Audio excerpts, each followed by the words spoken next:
from question 3 above, you know most of the things, and almost, I think Nanajwa was talking about them well there. So let's just talk about it then. Let's see. You are a manager in Ryder & Co., a firm of chartered accountants, and you are taking on the responsibility.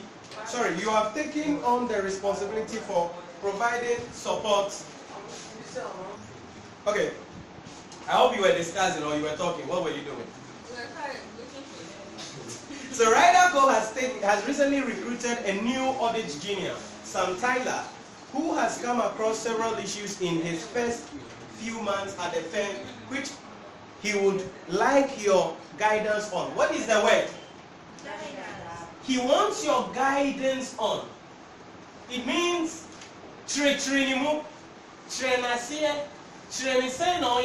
guidance. Very important. Sam's comments and questions are below. Requirements. From the issues raised, respond. So he wants your guidance. As such, respond to his issues that he has raised. Explaining the ethical and professional matters arising from the audit junior's comments. Okay, so respond to what he has said, then tell us about the ethical and what? Professional matters that we have to consider. So A, listen to what he said. I know that auditors are required to assess risks of material misstatements by developing an understanding of the business risk of an audit client. But I am not clear on the relationship between business risks and risks of material misstatement. This is a critical question. Can you explain the two types of risk and how identifying business risk relates to risks of material misstatement? Yes. Give him guidance. He said he doesn't know the relationship between business risks and then what? Risks of material misstatement. And tell him the two types. How did he know it? If he doesn't know, how did he know there are two types? If he doesn't know, how did he know there are two types? Yes. So what did he say? Watching at home. What do we say?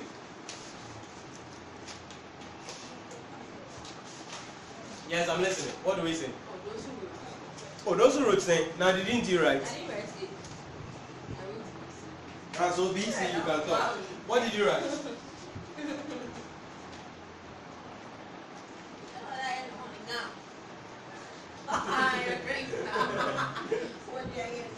business risk. Mm-hmm.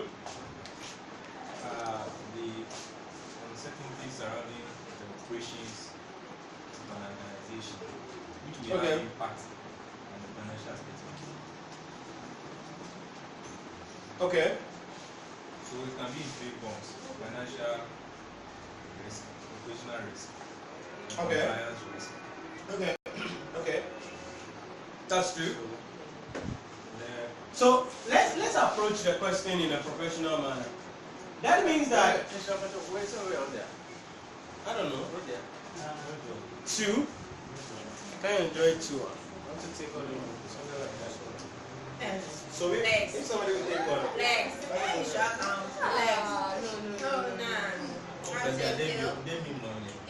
But this girl, she didn't feel me. Hey, I'm feeling me flex. It was telling me when we were going. That. Hey. Now, Philip I'll see you. Okay. So first we have to discuss or define what is business risk. Okay. Then we have to discuss what was the second thing? Risk of material misstatement. That's the first thing we need to define. So what did you say? Elvis, you also wrote something under that, right? Did you answer that question? Did you get a mark for it? Yeah, so give me the points. What did you do? What did you say? risks. Business risks. Business risks. Yeah. These are risks faced by clients, which may impact on the financial statement. Okay. Includes operational, financial, and compliance risk. Okay. Okay. That's true. That's true. Nanaja, what did you write?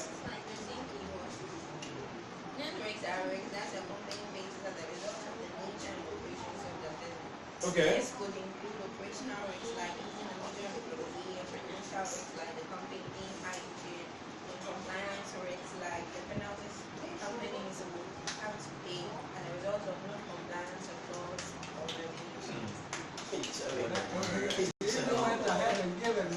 Oh, nah. Yeah. Because you are giving guidance. I get the idea. So that is it. So business rates, yeah, that's the general idea about business. That's why I said when it comes to these questions, most of the things that you know about them.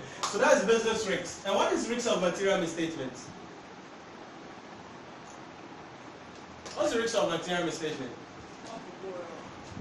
Hmm? So what will go wrong with the session? I don't know why you were using the word what could go wrong. It's my word, eh? So you are giving me back my words. What could go wrong, eh? What will go wrong the financial statement due to its inherent risk, due to the nature of the business or its operations, control. Is that a risk of material misstatement? Is that a risk of material misstatement? Now, so we said that in general terms, the business risk is the risk that a business is exposed to as a result of what? Its nature, operations, and what? Other things. Okay, nature, operations, and systems of the business. All right, the industry that is in. Now, this is the business risk is about issues in relation to ISA 315. That is assessing the business risk by understanding what? A client's entity. What is risk of material misstatement?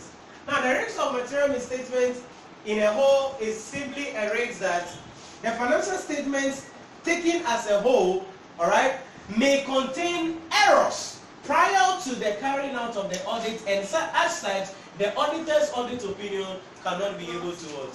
Determine those misstatements. Does it make sense? Yeah, But what? I'm not. Okay. Business risk is a risk. How do I do right? What could go wrong? Business risk is a risk resulting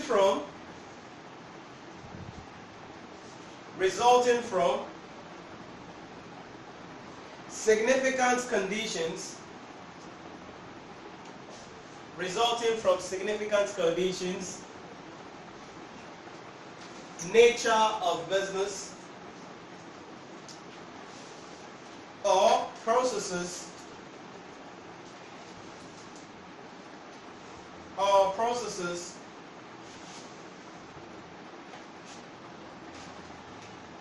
which could negatively affect an entity's ability, or processes which could negatively affect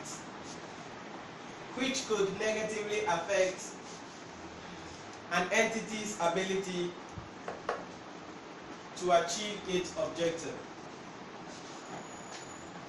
An entity's ability to achieve its objective.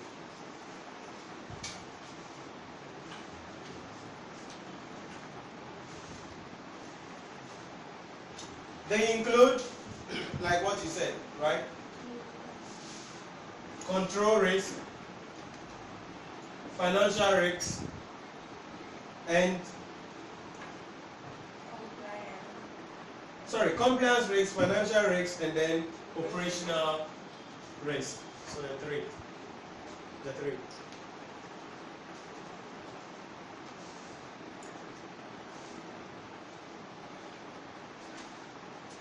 The risks of material misstatement.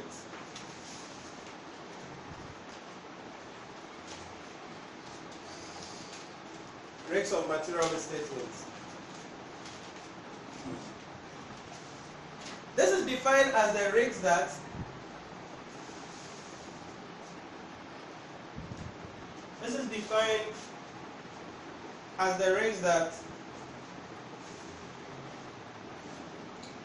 the financial statement taken as a whole, the financial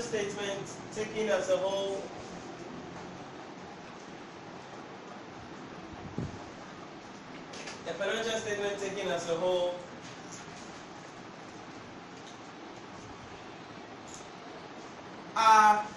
materially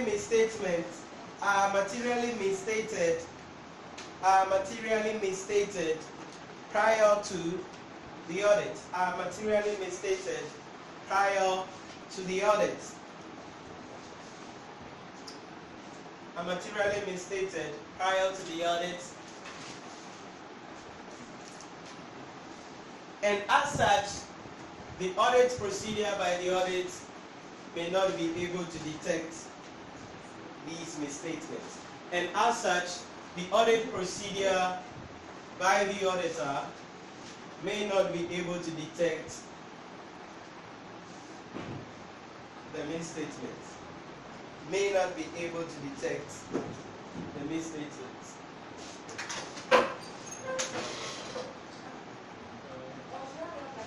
No. Some people are there.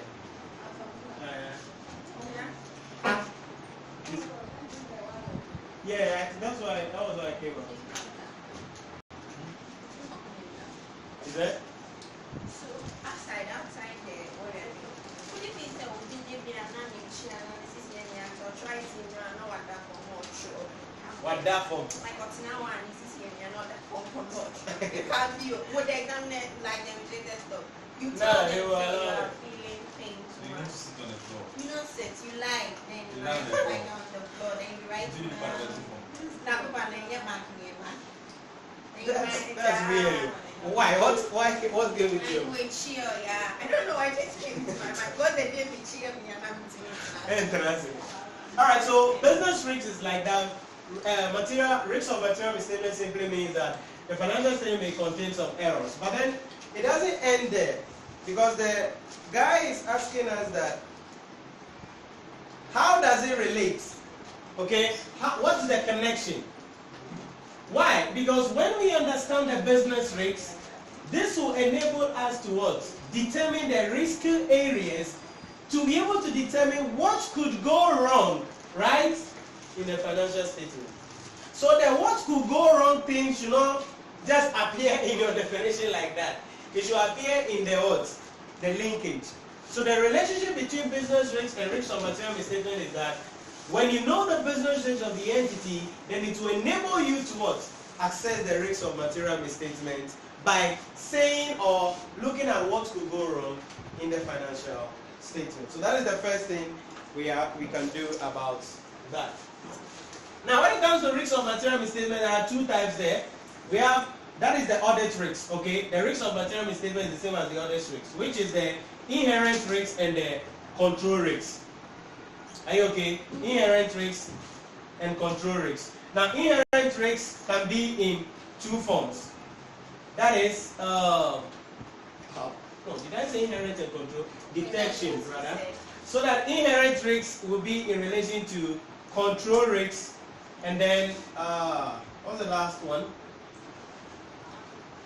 I want to remember this. There is one thing I want to add. What is it?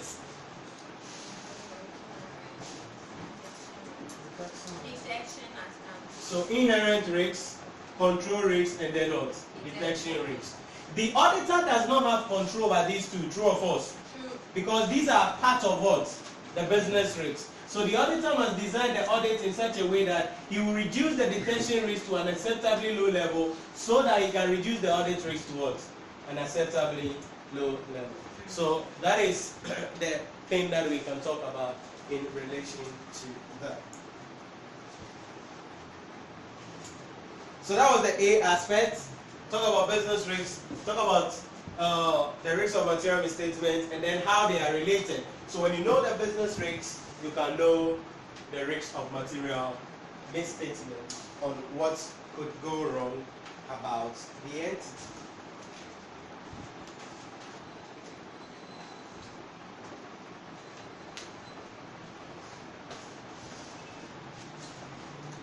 Croco. B is Croco. Croco is standing for an important contract to supply Hatfield Co. I know that Hatfield Co. is also an audit client of ours, and I have heard that Crown Post Management has requested our firm to provide advice on the tender it is preparing. What matters should our firm consider in deciding whether to provide advice to Crowco on the matter? I think this one, everybody wrote something substantial. I think so. Everybody mentioned that we should consider our ethical requirements. We should report the matter to both parties. Issues. Like the one which came with the valuation test, when the audit partner was going to be Give advice for a listed issue. when The company was also their client, so it's the same scenario. So here, what do we consider before we accept? All right, there will be conflict of interest, isn't it? There will be conflict of interest here. So we have to consider whether our independence will not be breached. Then there will be issues about confidentiality, because we know the information about Hatfield and we know the information about Crowco. So can we retain their information by not disclosing it to the other person? Are you getting the idea? So that could be an issue about confidentiality that we have to consider. From there, we need to communicate the relationship to both parties. Communication to Crowco or Crowco and then Hatfield. Is it Hatfield or what? The first sentence, I don't get it. Crowco is very important To supply Hatfield. Crowco is tendering for an important contract to supply Hatfield. Tendering. In other words, Hatfield wants suppliers of goods that we can supply to them. So they are calling for tenders, and we are bidding to supply them.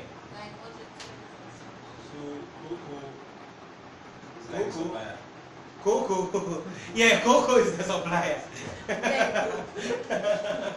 Are you getting it? So Crowco is the supplier in this. Coco wants to supply some goods to an audit firm. No, Hatfield is another company. Crowco is another company. We are the auditors. Now maybe use normal names in Ryderco. Ryder and Co is the auditor, isn't it? Crowco is our client. Hatfield is our client. Hatfield, who is a manufacturer of goods, is bidding for a contract to supply goods to Hatfield. And they are saying we should assist them. Are you getting the idea? So if the people are our clients, these guys who are our clients, then there will be conflict of what? Interest. That will affect our confidentiality. Is that? Yeah, we are advising two people, which are our audit clients. Then communication to, we need to communicate to both parties that, or we need to communicate to Hatfield that Crowco has informed us to help them in bidding for a contract in their firm. But sir, if they are not in the same industry, Yes, if they are not in the same industry, still we need to inform them. Because once they are our clients, anything against them, it's also against us indirectly. So we need to tell them that we are helping somebody. Is it okay for you? We won't disclose anything without your knowledge. Can you trust us? Should we go ahead? because they are going to do business with They are going to do business with them. So that's the issue about that. What's the issue about that? They can't trust us. So when we accept this thing, so I've assigned conflict of interest, confidentiality, communication. The provision of the advice to Crowco will threaten our objectivity. I don't know if you get it. It will threaten our objectivity. Why? Because we are rendering other services to them, isn't it? Which will threaten our objectivity. You wrote it. But that thing can be mitigated in that the firm can allocate a different team Okay. So then how would So it's a safeguard, right? Yeah. So they can allocate a different team, yeah? But that is, it goes back to the first point I mentioned. If we are all in the audit team and you are going to do the work that I will come and audit, I know you. I know you won't born until you are good. So when I come, I will rely on your work. So still, the objectivity of the audit firm will be a bit impaired. So we need to look at the threats and then look at the mitigating factors, all right? And before we decide whether we should go ahead to accept it or not to accept it. They should decline it. But it's better if they decline this offer or we assign a different audit group to it. But it goes back to a point Elvis raised, I think it was, if today or some time ago, in relation to the fact that they are a source of revenue. Isn't it? They are a source of revenue. So if we decline this job, and this is also more or less like intimidation threats, in that if we don't accept, They can say we are going to. no, they would say, okay, another audit firm wants to do it for us. So next year we won't employ you. Won't come, baby. So we would have to look at the mitigating factors and take them into consideration. If really we can merge the effects, then we can go ahead. But if we realize that it's not a good thing, then we can decide not to go about it. So that is what we have to understand in relation to that.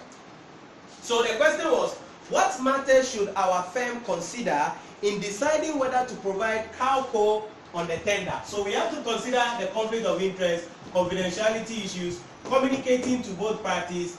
This will, if we consider, it will strengthen our objectivity. And if we consider also if we don't consider, there is also what? An intimidation threat. How I spell intimidation? I've seen, I was going to say. What about the guidance? I thought I knew it. The guidance, we can't be cool.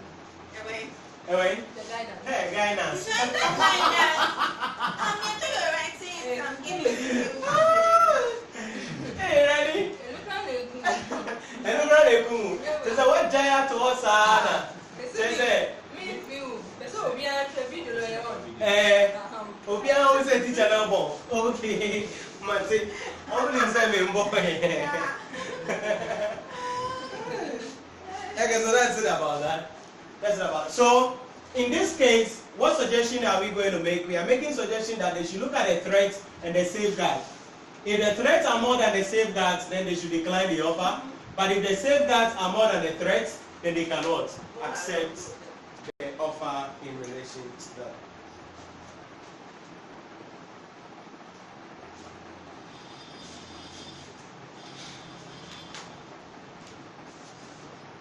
C for CCC, C Nanako. So C. I also worked on the audit of Campbell Co., where I heard the managing director, Tink Campbell, discussing a potential new business opportunity with the audit engagement partner. Campbell Co. is an event organizer and is planning to run a program of nationwide events for accountants at which speakers will discuss technical updates to financial reporting, tax, and audit regulations. Tink proposed that our firm could invest some cash in the business opportunity, supply the speakers, market the events to our audit clients, and that any profit made will be shared between Ryder & Co. and Campbell & Co. What would be the implication of our firm considering this business opportunity? What will be the implication of our firm considering this business opportunity? What will be the implication for our firm considering this business opportunity? Yes? What do you say?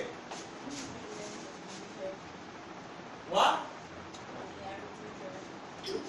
This is what?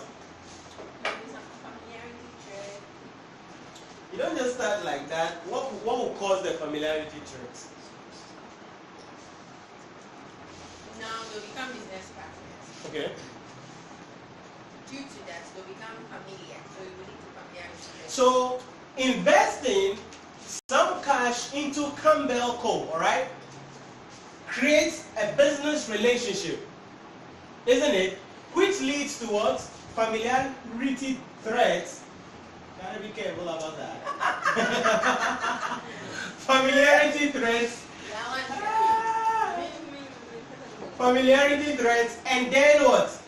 Self-interest. Self-interest.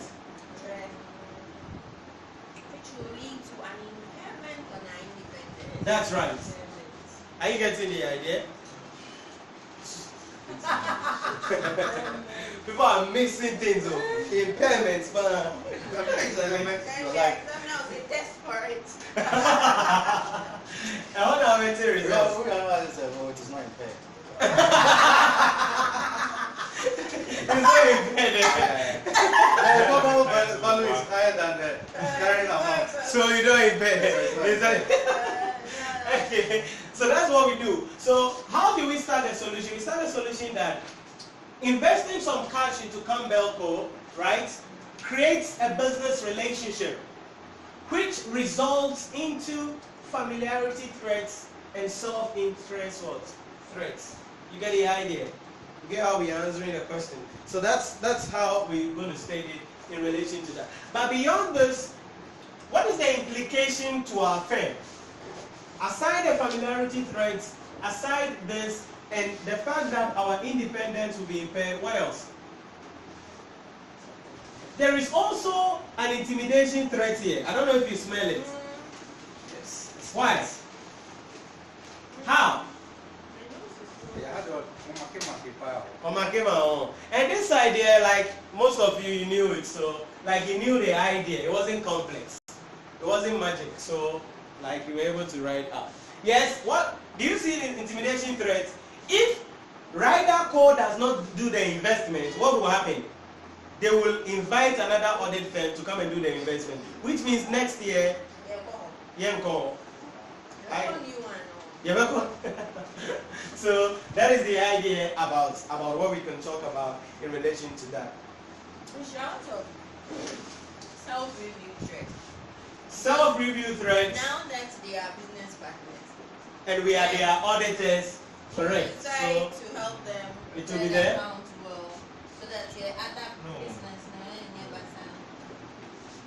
I think what you're saying, like when we'll be reviewing some money they'll be making out of this business venture. they are event organizer. That is their thing. That's their work. That's their work from the Part president. of their Okay. company now, and then we want to do the statement. Because the profit. Because if you're an accountant, now it's called baby. I'd like to go and check, and then later you audit it. Do you get the idea? So yes, there is a self-review threat here. Now all of these things, okay, all of these will affect what? The objectivity of the auditor. So you see that here, what is the examiner doing? The examiner is testing you on fundamental principles. Alright? And then threats to the independence. Fundamental principles and threat to independence. Yes? With the advocacy threat, Yeah. is it only when they advocate for them, like maybe public law, relating to or Anytime they do something to assist the firm to achieve something, it's advocacy. No, this is not more advocacy because they have interest. Assuming it says, help us to get a loan for the money or speak to somebody on our behalf, then it becomes an advocacy. So with the one that they have to help them in Listing requirements. to make the tender, Yeah.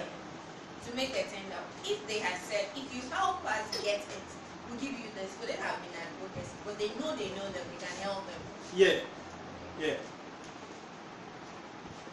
So these are some of the things we talk about. And in Charlie's, I gave a suggestion that Yeah.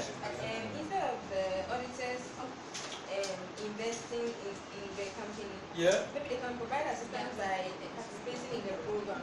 But the marker was a big no. Hey. When you provide the speakers, wouldn't they pay the speakers? They will pay the speakers. Yeah. That money is coming to the audit firm. So still, the issue about familiarity threats. Oh, sometimes KPM, for example, they come and provide all these tax lectures. Okay, but after that they will come and audit the. It is not that firm. That's the program. It's sometimes it's an independent body that does that program, like at Kempinski or whatever it is, and then they come on board to come and speak. That they don't audit that firm organizing the event. But here is the firm that we are auditing who is organizing the event. So anything that we are involved in via these threats are going to be covered. So that was why your no was put there. So at least written no, but no. What is nail? How do you spell nail? New. So the business, okay, investment in a business creates what? A business relationship will result into what? These threats, right? These threats result or affect what? Our objectivity and then our independence. You get the idea? So that's the thing about that. So this is 16 marks. This 16? Yeah, 15 rather.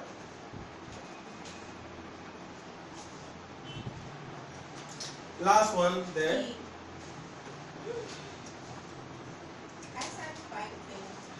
Analytical procedures require that the auditor performs analytical procedures during the initial risk assessment stage of the audit. These procedures, also known as preliminary analytical review, are usually performed before the year end as part of the planning of the final audit. Required. Explain, using examples, the reason for performing analytical procedures as part of risk assessment. So what is analytical procedures? And why do we perform it? Yes? Auditor. Remember what you auditor? Me no, I'm punching you. Chatting auditor. Hey, Sally. Chatting auditor. Yeah, we have that. This one has you are looking at us. I'm joking. Okay, so what is analytical procedure and what is the uses? You used to compare past. What is analytical procedure? Come on, nail it. Yes, what did you say? Go for it. The hammer. Yes. Derek, what did you write? Nanaja, what did you write? Elvis, I think you gave a definition for that. You said we should give the. What did you write? You said the reasons, so we should explain, give the reasons. So you didn't define analytical procedure? Give the reasons. You didn't define? Okay, yes. I wrote that it can be described as using comparative information such as trends, ratios, and other analytical tools to analyze the financial statement of the firm with respect to the previous and current year, or industrial, or benchmark. That's okay. That's 50 marks. You get it. You get it. That's okay. So then, Elvis, what did you write? Analytical procedure are performed to highlight some important issues in the audit planning. Okay. So you were giving a reason. That's one of the reasons. Was it marked? It came in market later. Oh, okay. Then, Nana, what did you say? Seriously, these big things and want my small. Analytical procedures are performed to know the trend in the financial statement. Example, the current year's financial statement can be compared to the previous year's to know if the company is doing well or doing well. Okay, so basically we say that analytical procedures are procedures carried out at the initial planning stage of the audit, right? By comparing the financial statements of the company to budgets, previous year financial statements, or financial statements of other entities in the industry in order to identify what? Changes and trends in the financial statements. Oh, we're right. Oh, you were writing. Oh, but what you said is true. You give me yours and let me write. If you want yours, when I want yours. No, what you said is okay. Like all of your definition is okay. But the reason Why do we do it? One, understanding the client's entity. That's the first thing. So that's one of the things. It helps to identify the kind of business the audit client does. That's right. It was Mark, right? Was it Mark? Yeah. So we understand the client's entity. And then it also helps us to identify risks. So your first point, like the risk areas of the audit. So it helps us to understand the client entity, then it helps us to what? Identify risk.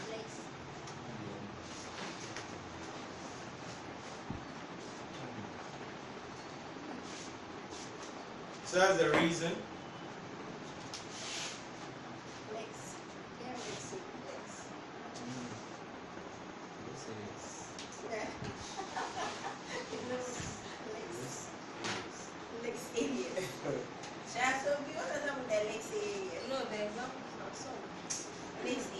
Lex areas.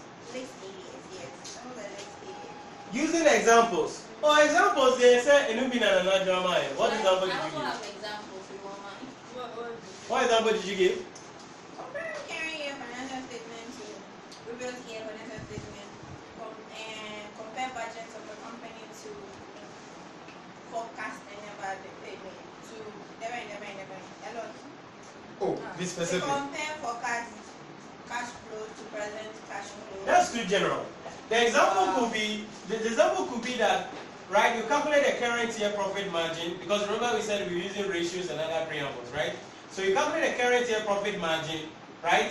Compare it with the previous year profit margin and compare it with the budget, and that will give us what? An indication of what is happening. That's how you get a trend. Or you calculate ROSI, then you compare, it gives you the trend, what is happening. Are you getting it? So that's an example of what we do at the analytical stage, all right? So that we can well understand the entity. So that if currently it is 20%, but in your budget it's 40%, and in last year's financial statement it was 6%, then what is happening? It will give you some understanding, and it will help you to determine what? The risk areas about the client. To make you know the variance. Yes, you know the changes and the causes of them. Discuss the limitations of performing analytical procedures. What are the limitations? What are the limitations? Different compare budgets, for example. Is that? If different methods are used. Okay, different methods are For used. example, depreciation, if there's one that's straight line, one that's reducing balance, or maybe inventory counting, one was P4, one was P4. Or we are laughing so much at girls. So one of the limitations is that the figures will likely be in draft forms. Are you getting the idea? So not in actual forms, but in what? Draft forms. That's one limitation of carrying out analytical procedures. So the figures that are being used are usually in what? Draft forms. When we say draft form, what does it mean? When you're looking at the current year financial statement, you know it is called draft, because it's not signed yet, approved yet, issued to the shareholder. So it's a draft. The budget is also a draft. So when you're comparing them, it doesn't really give us a picture. It's a draft form. That's one of the limitations. Another limitation we'll talk about is that the main information might be produced, or there are different periods, okay? Different periods having different seasons can also affect. So maybe last year the reason why our gross margin was 6% was that government asked us to stop working for some time, like men's good. So now that they say we should work, that is why our profit margin has what? Increased. Are you getting the idea? So different periods having what? Different seasons could be limitations. Then sometimes the information doesn't cover the entire accounting period.